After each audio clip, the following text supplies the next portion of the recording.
দেখুন আজকে ছাত্র শিবিরের যারা স্থানীয় জায়গায় আছেন, বিশেষ করে যারা এই যে ছাত্র সংসদগুলির নেতা নির্বাচিত হয়েছেন, উনারা যদি ৫ই আগস্ট বাংলাদেশে না ঘটতো, আমার কাছে মনে হয় সাদিক কায়েম যে চালাক চতুর উনি ছাত্রলীগের প্রেসিডেন্ট হয়ে যেতেন।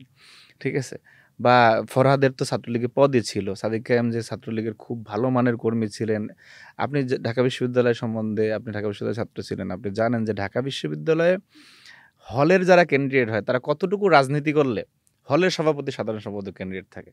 সুতরাং তাদের ভালো একটা ভবিষ্যৎ ছিল ছাত্রলীগে। সেটি ৫ই আগস্টের কারণে হয়তোবা তারা সেটি ঘটেনি। সুতরাং তারা এই রাজনীতিটি করেছে এবং আপনি দেখবেন যে ছাত্রলীগ হয়ে শিবিরকে অনেক গালাগালি করে শিবিরের হাত পা ভেঙে দেবে বলা ছেলেটাও আজকে ছাত্র শিবিরের নেতা। সুতরাং এই যে দ্বিচারিতা, এই যে আত্মপ্রবঞ্চনা, এই যে প্রতারণা, শিক্ষার্থীদের সাথে স্পষ্ট প্রতারণা করে আপনি শিবির এই যে ছাত্র সংসদগুলি হয়েছে, সেখানে একদম স্পষ্টতই প্রতারণা করেছে।